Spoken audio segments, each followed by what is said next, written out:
and welcome to another episode of the CollabTalk podcast, where we discuss the convergence of technology, business productivity, and collaboration culture. My guest today is Zack Oliva, founder of Oliva Gibbs, a leading energy law firm based in Houston, and also Oliva Partners Management LLC, an investment fund. So you're busy, Zack. Maybe. A few things going on. Well, so today we're talking about strategies for growing and scaling a company. And I know I have a lot of conversations. A lot of people that watch the videos, that listen to the podcast are small to medium-sized businesses. I think I've been in the emerging technology space for a long time. I've got questions for you, even having been through and gone through multiple exits. So I think this is going to be a great conversation. But I always like to start out by asking you to kind of give us a larger introduction, more background, like what have you been doing in the space and how long have you been doing it, and a little bit about what your firm focuses on. Sure. So last year was our 10th anniversary at the law firm, and we work with publicly traded and private equity backed oil and gas companies all around the country. We actually have some folks in Utah, where you're located, Christian. We're headquartered in Houston. We have offices in Columbus, Ohio, Lafayette, Louisiana, Oklahoma City, San Antonio, and Midland, Texas.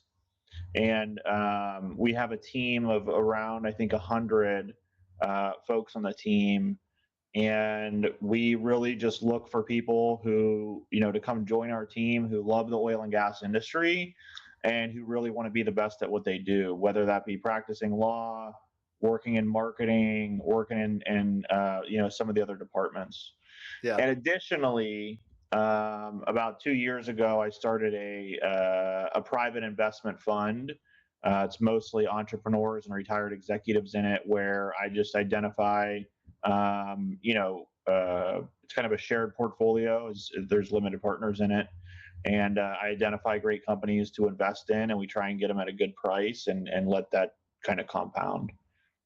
I personally have a 3-year-old daughter with another daughter on the way, so I'm looking forward to just always being outvoted. And recently, in the last few years, I started practicing jiu-jitsu, so I like doing that.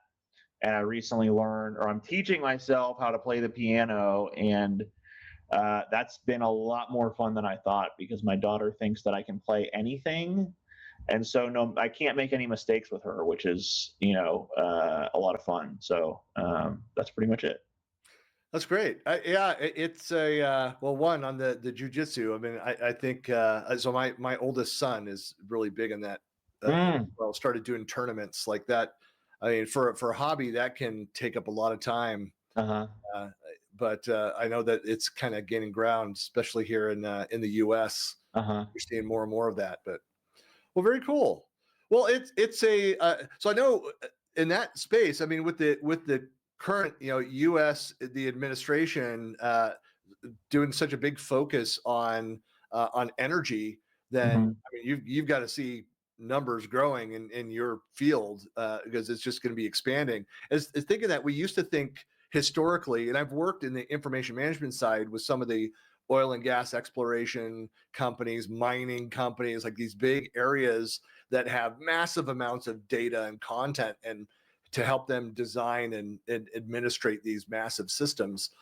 But like oil and gas, it really is spread all over with fracking and with the various pipelines and all that. I mean, it's probably half the states have pretty serious energy businesses on that side of things.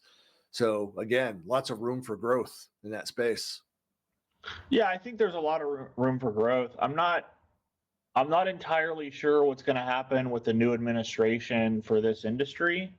I know that historically, the oil and gas industry has tended to favor and been a proponent of Republican administrations.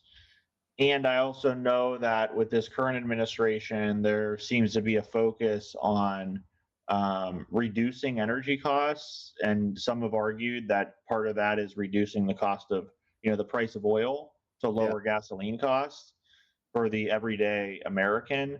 And lower oil prices are not favorable to the oil and gas industry. And so I think it'll be interesting over the years to see how that needle gets thread, right? But overall, with the energy industry, I'm biased and I'm incredibly optimistic. I think it's an industry that has a ton of innovation, some great people, and it is vital for our country and for the world to have easy access to natural gas and oil. I mean, Yeah. my entire office, my computer, my phone, the carpet, the couch over there, everything is made up from petroleum products. And so, what's going to replace that? I don't. It would. Yeah. So it's Right. an incredibly important industry. Yeah. Agreed. And I think it's funny when I know this is off topic, but it's funny when you have nothing against, we need a cleaner planet. We need to do better. We need to be more efficient, kind of all of those things. But I don't think people understand that oil touches just about everything that Yeah. is manufactured, that's built, or the process to make non-oil based products. Yeah, I agree. And also the conversion from natural gas, for example, or oil to, say, a cleaner fuel like solar, wind. You have to convert like these massive infrastructure all across the country, and in some ways all across the Western world, to be able to do that. And that just doesn't happen overnight. I don't think it's going to happen for 100 years. It's just a huge undertaking. Yeah. Well, again, I mean, that's a whole different discussion, and batteries and all of the rare minerals that go into the creation of and storage and Sure. disposable of. Yeah. Uh, Well, when you're talking with, so I know that you're focused more on that sector, but when you're talking with companies that approach and say, "Hey, we're having scaling issues. We're really growing." Like, what are some of the pains that the companies experience where they, recognize, "Hey, we need to make changes now." And they come to you for help. Sure. So we actually work with. That's a great question. We actually work with quite a few companies that are scaling. When we work with private equity backed companies, maybe it's four guys in an office with a $500 million commitment from a private equity fund, and they're going out and they're looking for an asset to acquire, and they're building out their team after they acquire that asset. And in other areas with publicly traded companies, they have a lot more systems and processes in place to be able to scale. So they've got a playbook generally, right? Sometimes, we'll work with them in a new state where maybe we have a lot of experience and they don't have any experience, and so they need help identifying, what are the rules, what are the kind of the local customs with drilling in this area, what do we need to know? And so it's a lot of information. And with our private equity backed clients they're building the companies literally to scale them, some of the pain points for them is just speed. They want to go as fast as possible, and they can only go as fast as they either hire people or hire contractors. And so really for them, I think it's finding the experts to work with, which are really going to speed things up. If you hire attorneys or brokers or advisors who have been in that area before, they're going to help you go faster. I mean, we've made a lot of mistakes. Our clients have made a lot of mistakes in states. So that's how you learn, right? Is from the mistakes. Right. Yeah. Also, where we kind of help them is we've seen, like, I'll get an example in Louisiana, for example. We have a partner who manages the Louisiana team. His name's Patrick, and he's worked with private equity backed clients who have scaled their operations in Louisiana. And so he knows the processes that need to be in place in the back office. He knows here's who can really help you out and do these things. He knows maybe the profile of the lawyers that they want to hire for certain things and how to scale some of these transactions. So, it's just, he brings a lot of experience to the table there, and I think that really benefits our clients a lot. Yeah. Do you have specific strategies that you've implemented at your firm to ensure that you have that sustainable growth? Because that's another problem too, is I mean, if you overhire, if you build out too much infrastructure and it's not quite yet ready. I mean, the other side, I think what I've experienced and what's fairly common is that like the pain of being understaffed, don't have the resources, if you're not fast enough, that then can also cause like good people to be like, I'm fed up with this, I'm doing 3 people's jobs, we need to get more people in here, why are we moving, like kind of all those different issues. So what are the strategies that you have implemented at your firm for growth? Well, I think that's another great point, and I didn't understand the importance of it. I think when we started really growing the firm, we would bring folks in that spent their entire career in 5,000 person law firms or corporate America, where they just had access to different resources that we don't have. Like, we're building those resources as we go along, but we don't have these crazy like dashboards that measure every single thing in the business. You know what I mean? Like, we Right. don't have those like SAP software that touches literally everything. We don't have those. We're building that stuff. And so I think what I've learned over the years is that sometimes folks come over from cultures more corporate and more bureaucratic. Yeah. And they ask for permission to do a lot of things. And when you come to work at our firm, we're kind of an entrepreneurial law firm where we're scaling, and like there's not a lot of bureaucracy to cut through. There's not committees that need to approve stuff, right? You'll get a certain amount of freedom to run, and you can really, in my opinion, you can have a bigger impact on your career here because you're going to have more freedom for like your vision for that role or for that department, and you're not going to run into a committee or there's a policy against that or things like that. And so I think in my opinion, it makes, for the right person, it can be a lot of fun. For the wrong person, it can be hell. Yeah. Well, I've And talked so a lot.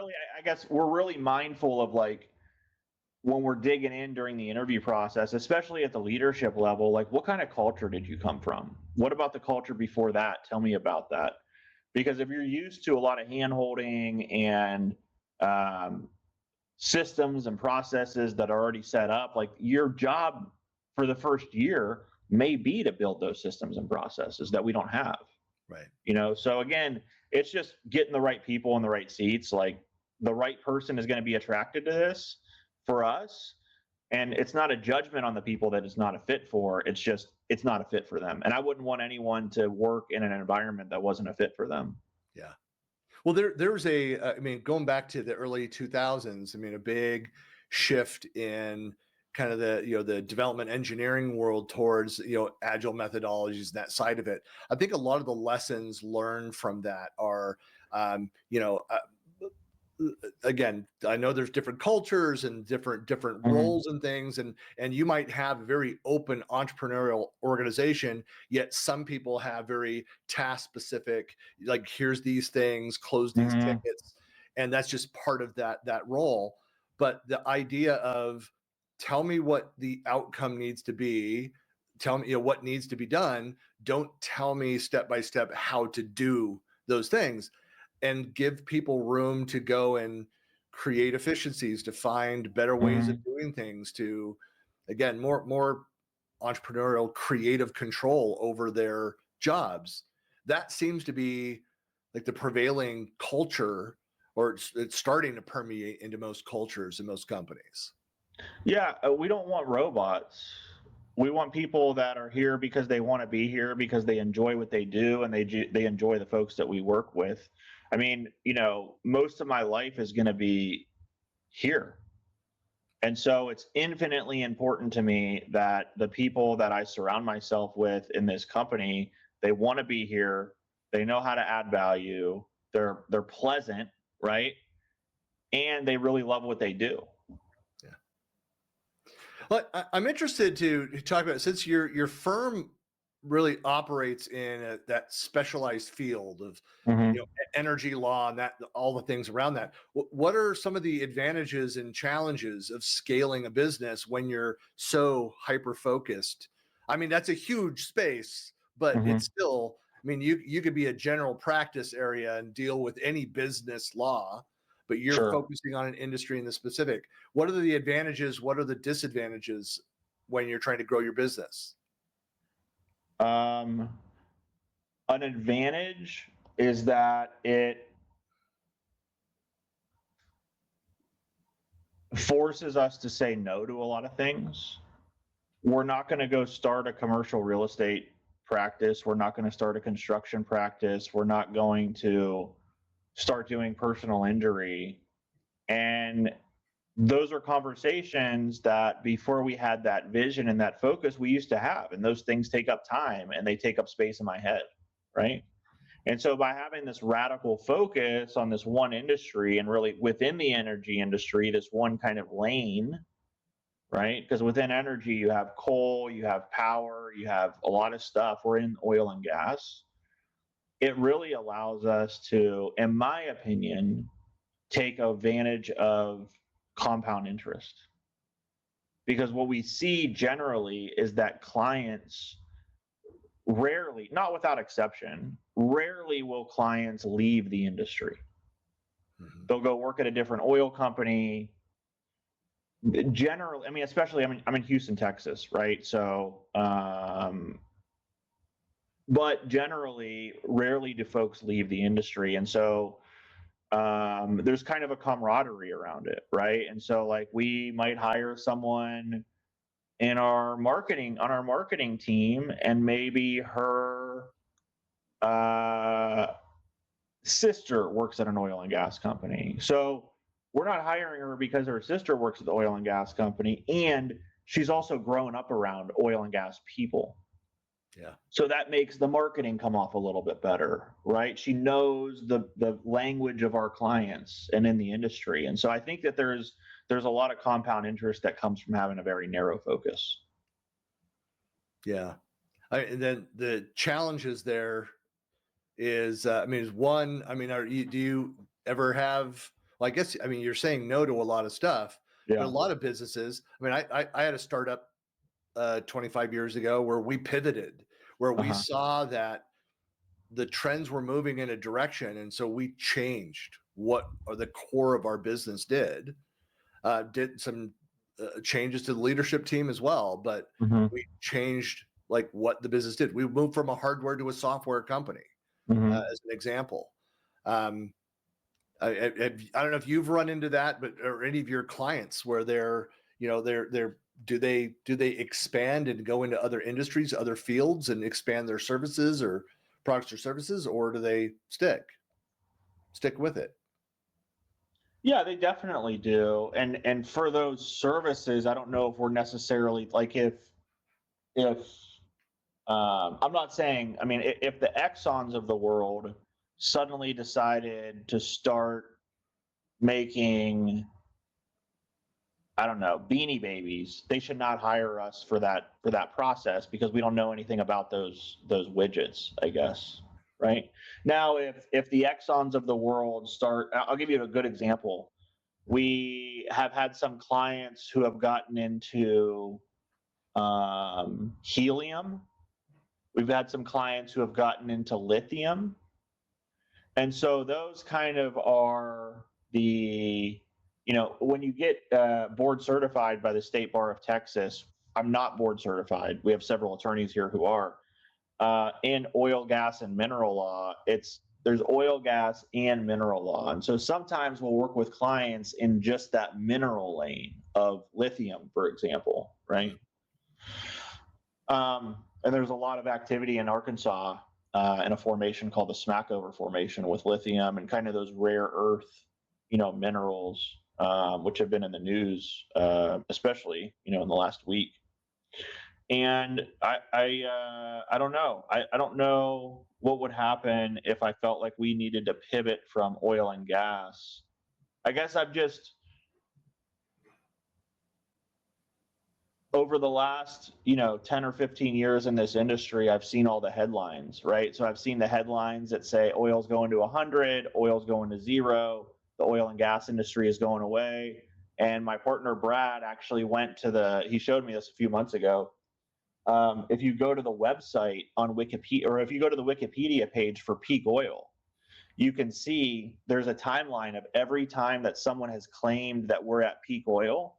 A lot of times it's economists from like BP, from some of the super majors that have claimed that we're going to be out of oil. They're maybe in the 80s. They said that we've got 10 years left. We've got 20 years left. And so it kind of seems a little bit Chicken Little-ish to me. And I'm just absolutely amazed at the industry's ability to innovate every time one of those challenges is thrown out there. And everyone says, well, eventually we're going to, or some people say eventually, they're going to be right. And I don't think I'm going to be alive then. Yeah, I think that, well, I mean, I'm old enough. And one thing I want to add, sorry, Christian, is that if anyone is going to be the one to figure out what comes after oil and gas, it's going to be the oil and gas companies. Right. Yeah. Well, and I think that, again, it won't be like it'll stop and then, oh, we need to go figure it out. I mean, that's ongoing. Mm-hmm. It's been ongoing. I was just going to say that I'm old enough to, I mean, remember as a kid, sitting and waiting in the gas lines in the 70s. Mm-hmm. And talking, there was a lot of talk then. Of course, there was a lot of stuff with the Middle East and our reliance on those factors, but a lot of talk then about what happens when things run out and what's going to happen, kind of all those things. So these are not new discussions, and new discoveries have been made, and you've got, I mean, that's where a lot of growth has happened in the sector. Yes, you've got the alternative fuels. There's been a lot more focus on, there's the mineral side of things, because that helps support the creation of batteries and other supporting materials for the infrastructure. You've got to store it. You can create energy. You still have to store it. You have to transmit it. Kind of all those exactly. Things. But jumping, kind of switching direction slightly. Again, going back to like in your firm, and talk about like corporate culture.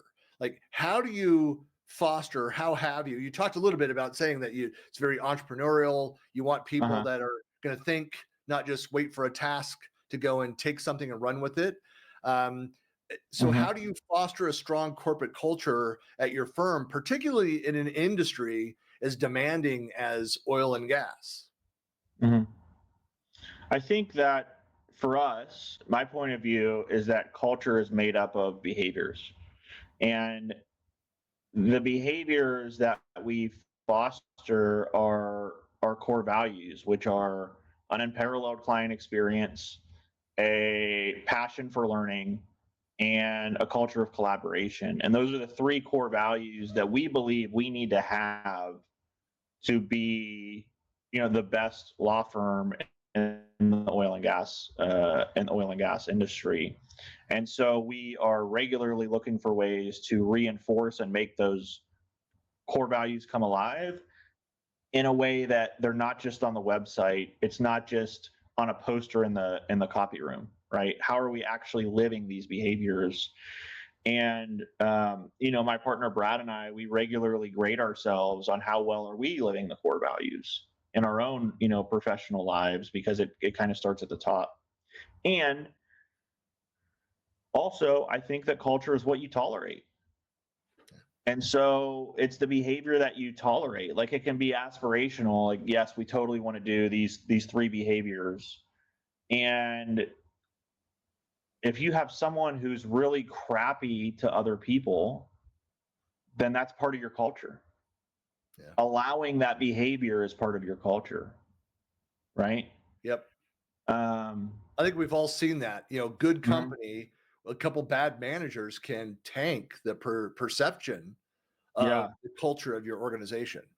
That's called I think we've heard it called like a toxic B player, which is someone who is maybe an A player when it comes to clients, and in the locker room, so off the field, maybe they're not great to people, or they're not collaborative, right? And so that would be a toxic B player. Yeah, I like that. Those are phrasing. the hardest people decisions to make, in my experience, is Well, someone who's a that's high because performer and not a right. culture fit. They could be very competent at their job, and they should never be like a manager that should never be managing other human beings. Like Yeah. they're terrible at it, the personal, side of things. Yeah. Yeah, I was going to ask if you've had any specific, lessons learned in growing your business where you've hired competent, hardworking people that were the wrong people for the company. Definitely. Yeah, and I will continue to make those mistakes in the future. I think.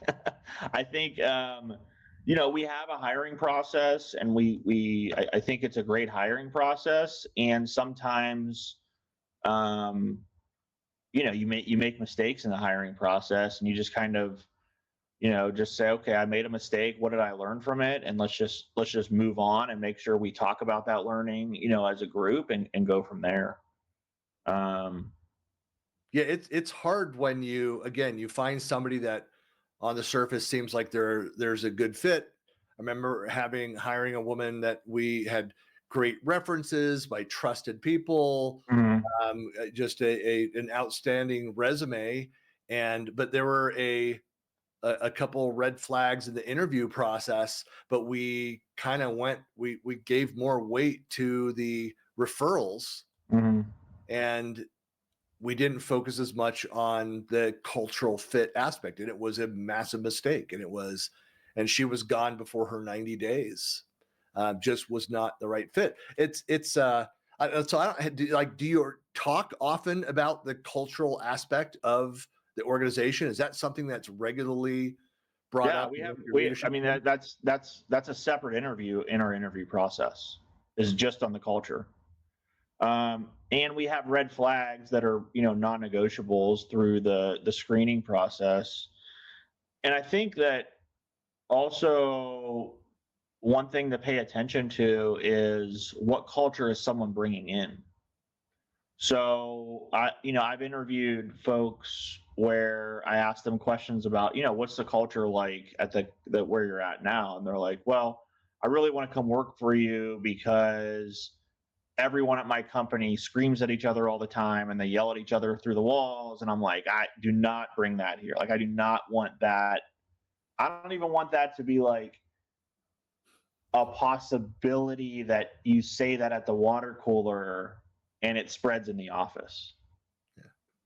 You know what I mean? So I think it's really important, and this is kind of a recent lesson for me, is really thinking about what culture are they coming from, what leadership style did they have, or did their leaders have at that organization? Are they going to bring that over here, or are there going to be certain expectations that we're not aware of based on that other culture? There's once you start peeling back that onion, there's a lot of stuff there. And I think also I've had to really grow as a leader as the organization has grown. I mean, I had a coach tell me, like, your business is only going to grow as fast as you do.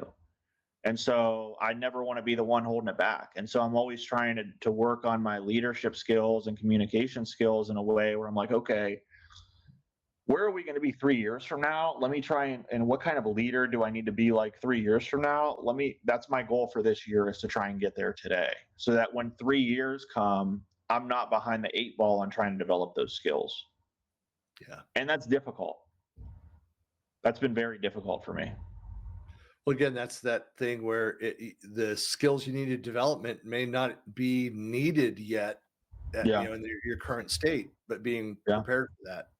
Yeah. Well, it's I think that I mean, in general, I mean, now as a consultant, as I go in and I look at project teams and have built project management structures and organizations around that, is that it's great to have the intent, but if the skills aren't there with the leaders, if it's more that they're like, hey, look, I'm going to hire this outside consultant to come in and build this infrastructure that we know we're not ready for it, but then don't take the time to ramp up to be able to utilize that, then it's wasted time, wasted money.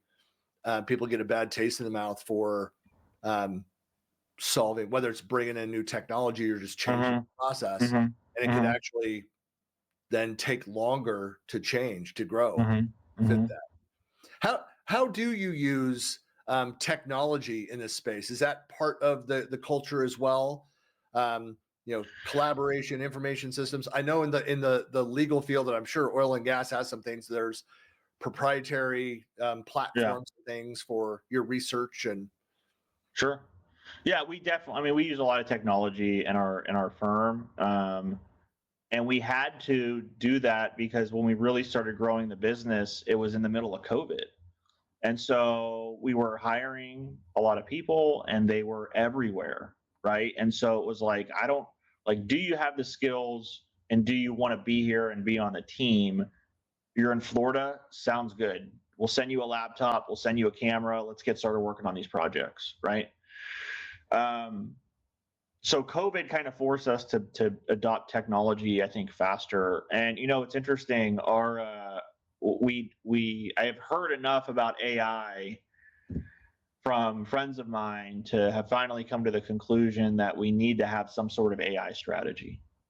And I'm still a pen and paper guy, and so the fact that we're even able to do this podcast, frankly, is a miracle, Christian, because I'm very much a pen and paper guy. Hey, surrounding me, notepads, like actual handwritten notes. So I finally admitted that. Yeah, there you go. That we need to have an AI strategy, and our IT manager Jonathan has been great about spearheading that.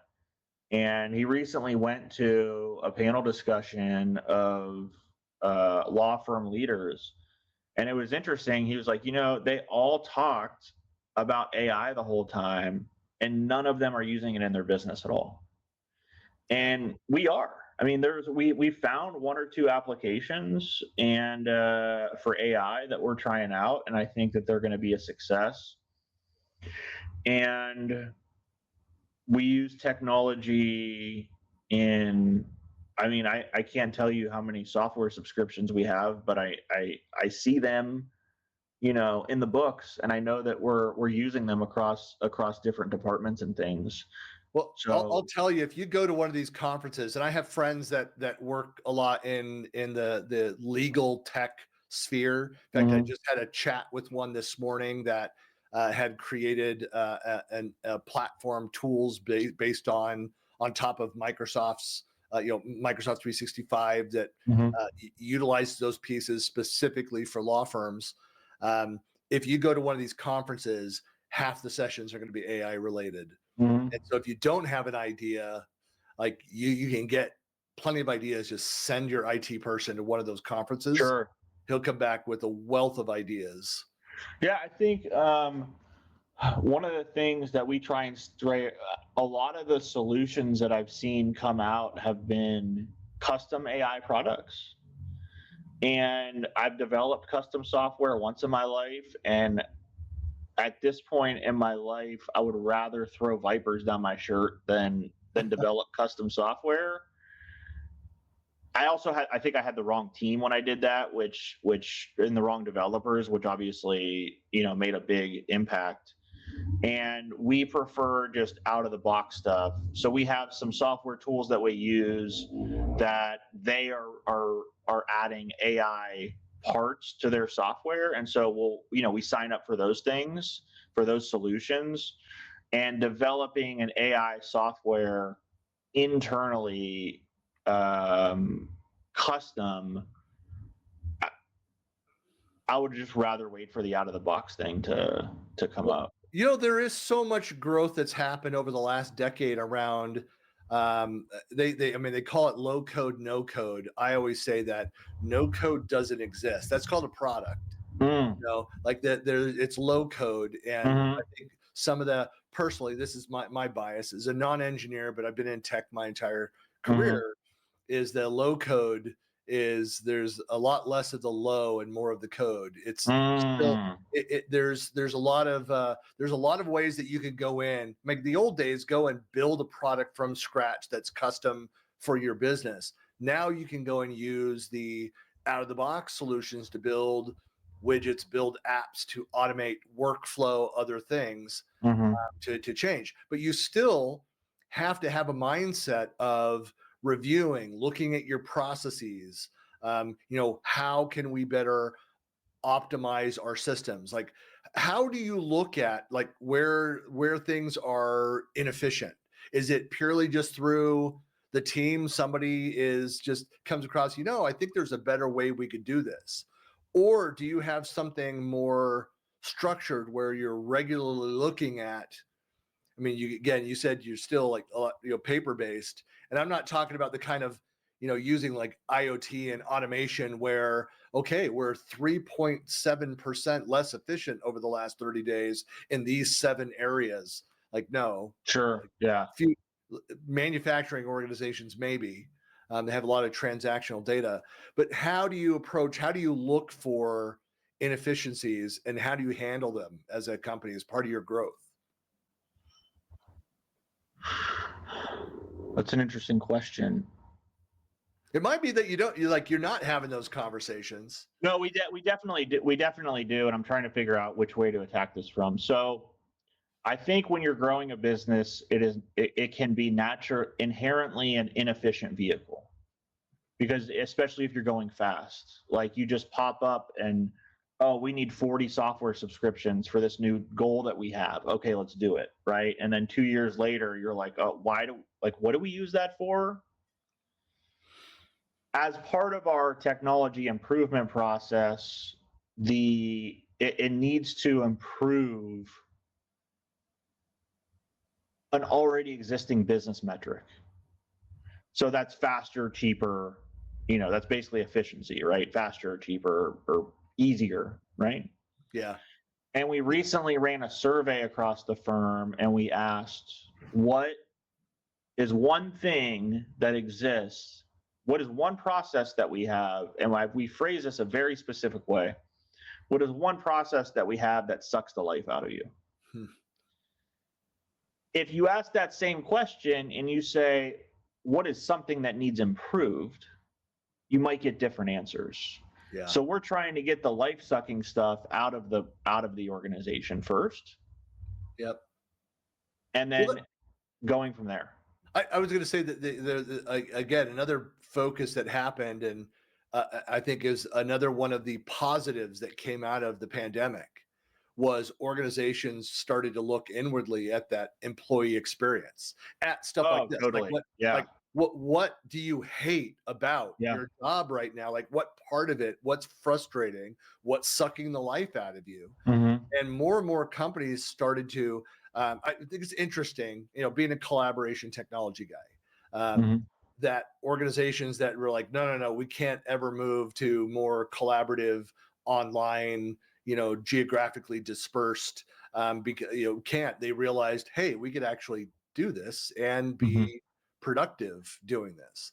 And I know some of it's settling down, and they're calling people back to the in office, but there's, I think, more hybrid than pure in office that's happening now. Which also, like your example, it allows you to find the right people wherever they are, and pull them in. I think we have a hybrid work environment. I think during COVID, we kept getting questions from folks about what's our work from home policy? We need a policy, right? What are we supposed to do? They need a direction, rightfully, understandably so. And then we finally crafted this work from home policy. And the very next day, the government in Houston came down with an order and said, COVID's gotten out of hand, everyone work from home. And I was like, well, that was an interesting thought exercise to go through. And so now we're a hybrid environment, and I think that what we find is that we really just focus on results with folks.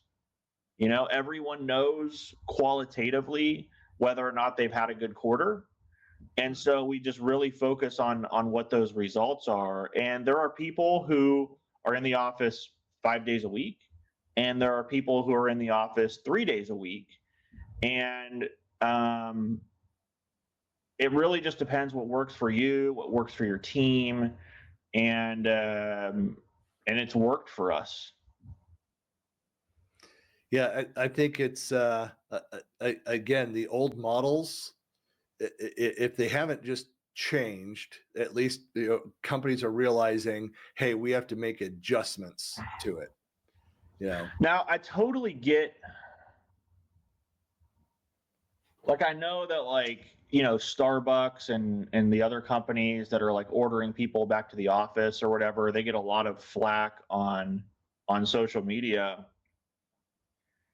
And I get where this person who came up with that idea came from, because just today, for example, I had 3 or 4 excellent conversations with folks on the team that were unscheduled. It was just saw them in the hallway, saw them in the conference room, and we made progress on our goals.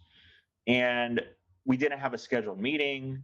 Like, so I don't know. I think that those kind of random interactions are really important and can help businesses. And I don't know that maybe there's some scientists out there that's studying this. I'd be interested to know what they land on. There is some data out there. So Oh, really? Microsoft in their R&D wing, yeah, they've got a website called WorkLab that Oh, looks wow. at a lot of these. I highly recommend it. I mean, great data. They do a lot of for folks that aren't familiar with this, that are listening or watching. WorkLab that has a blog, but Microsoft started publishing like the research and data behind some of their product moves, their decisions to do things and around features. But it's a lot around, they do their annual research around the modern work or information worker studies and stuff. But yeah, there's data around, it's referred to as like the serendipitous encounters. I always comment that, like, I do a lot of conferences during a year. I go to these tech Oh, conferences okay. around the world. I get more out of the hallway conversations, the Yeah. expo hall meetings, or after the session, listening to the Q&A. What Yeah. questions are people asking? Yeah. This wasn't the prepared answer. How do they respond back and answer those questions, or Yeah. not I hear answer you. that? And you know, Yeah. I feel the same, Christian. I totally hear you on that. And yeah, it was funny. I was talking to one of my friends the other day who runs like the largest recruiting agency in Houston. And he was like, man, I feel like I've been stuck on Zoom calls for so long. I've just been out there meeting people all the time now, having lunches in person. And it just gives me so much energy and I love it. And I forgot what that feels like because we've spent years in this Zoom thing, yeah. you know? I honestly, I think that there's this 25 years from now, there's going to be all these case studies. Business schools are going to be learning about the effects of like everything around like what we went through. Mm-hmm. And the communication from the government side of it, to the Mm-hmm. every government around the world. But what happened with individuals, what happened with our kids not going to Mm-hmm. school, like kind of all of these different things. I mean, it's going to be a topic for a long time. Yeah. But thinking about that too, I mean, you said like growing your And that, business, you like picking up people wherever they were in that virtual. How did you adjust post pandemic to that? Just like, hey, this is working for us, or is it well, still? Have you changed course, and are you looking at more Houston centric or whatever your other offices are, like sure. office centric? Yeah. I think, my partner Brad and I, we took a very scientific approach to it, Christian. After COVID was over, we had, I don't know, 50 or 60 folks scattered around the country who we loved having on the team. And we kept having questions about what's our office policy, what's our work from home policy. And we kind of just looked at it and we said, this is too difficult of a problem to solve. And we put it in the too hard to solve pile. And I'm pretty sure it remains there, a few years later. It's just, it has worked for us. Like, when we get a few folks in a new city, if they're like, hey, there's 5 of us in this city now, we'd love to have an office to go to. Okay, let's talk about office space, you know? And there's not a lot of rhyme or reason. It's really just down to the people. And I'm sure different offices within our company probably have different like kind of different cultures as far as like how often they show up at the office, what their traditions are, things like that. Yeah. And we just tell people, like, is this remote? Is this hybrid? How should we advertise the role on LinkedIn? Is how it comes up. Like, is this a remote role? Is it hybrid? Is it in person? And I'm like, the right person for our organization is someone that wants to work for people or with people, right? If they are, one of our core values is a culture of collaboration. If they can collaborate from North Carolina with our Houston office, then that's amazing. And if it becomes an issue, then it becomes an issue, and we need to deal with that issue. Yeah. I think it goes back to where we started of not telling people how to do their jobs, but saying, hey, here's the expected outcome. You use your own method, your path forward. Like like being able to go to, like, if there were a person on my team that was trying to hire a 4-person team to go for this new project, this business that we won, and they're saying, hey, look, we're going to have to do a lot of in-person meetings. We really need to hire these people here locally. Find these folks. Whereas other peers of this manager may be like, hey, my people are spread out because we're able to do this virtually. Like, I mean, I would look at that and saying, okay, maybe that's that manager's style, and that whatever reason, as long as it wasn't conflicting with the culture of the organization.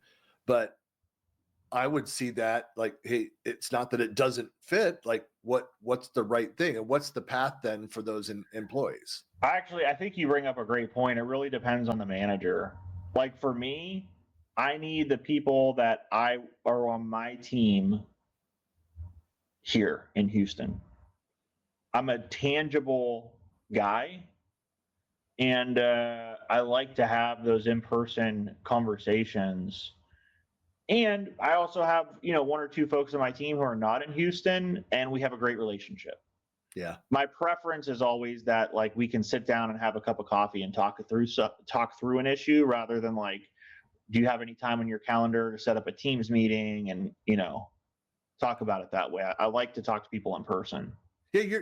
For your remote people, do you have them come in like on a quarterly basis, come to headquarters or anything like that?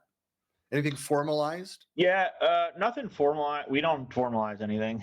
So, I mean, we've tried different things. Like, sometimes they'll come into the office for like an event, like an industry conference, or maybe they'll come over from a different state for a Christmas party, and then now the offices are doing their own Christmas parties. So, like, anyone maybe one state away might go into that office.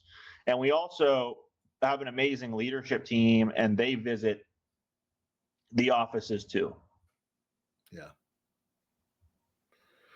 Well, I know that we're just about out of time here. I always like to ask kind of, looking at maybe 2 last questions for you. One, kind of looking at like future trends and scaling and growth. Is there anything that an organization should do to prepare in advance? They don't yet know how they're growing. Maybe there's just more sales are coming in, they're outperforming some of their metrics, but are there certain things that you recommend for your clients that are starting to see the indicators that, hey, this is growing, this is expanding, that they should do to be more prepared? Sure. I think, we went through a wave of consolidations in the last 12 months in the oil and gas industry, and 70% of mergers and acquisitions fail due to not having a culture fit. And so I think culture is super important.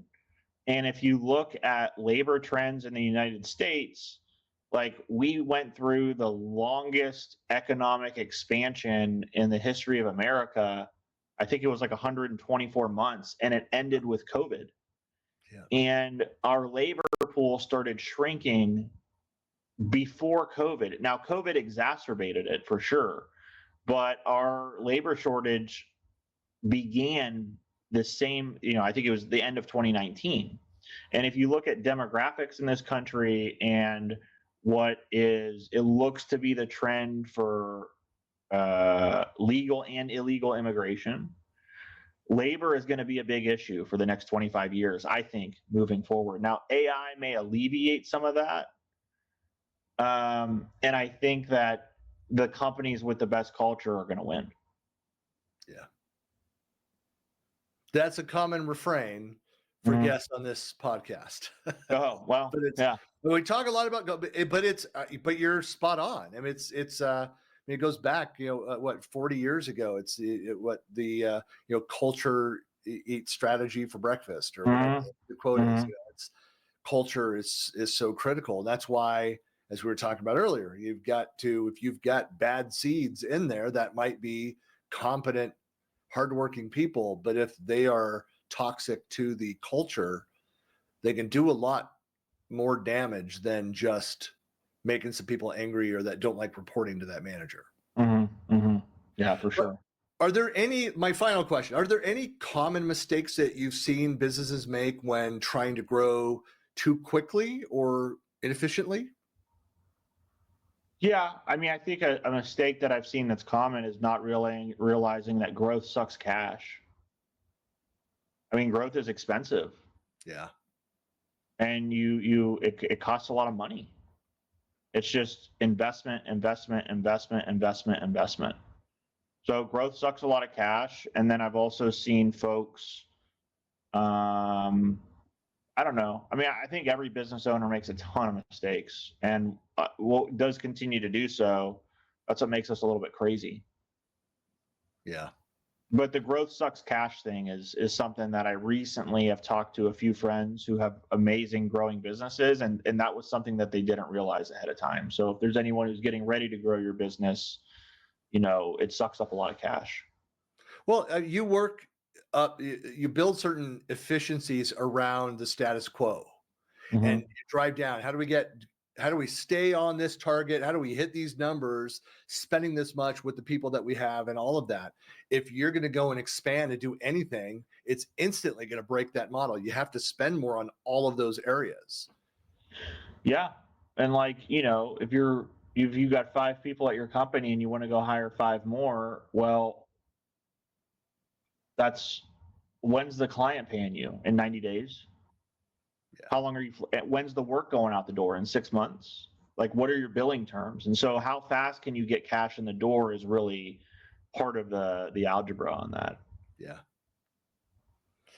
Well, Zach, I really appreciate your time. Of course, I'll have the links if you want to get in touch with Zach or his firm. I'll have all the links in the blog post as well as out on the YouTube page. And so really appreciate your time. It's always great. These are great discussions. I love hearing getting validation and cross various industries of certain things, but it's there just are certain truths about running and growing a business that are consistent no matter what it is, where it is in the world. I think there's only really 4 categories that business issues fall in: people, strategy, execution, and cash. And any business, the problems are in those 4 areas. So this has been great. I really enjoyed it. Well, thanks so much for your time. Thanks for having me.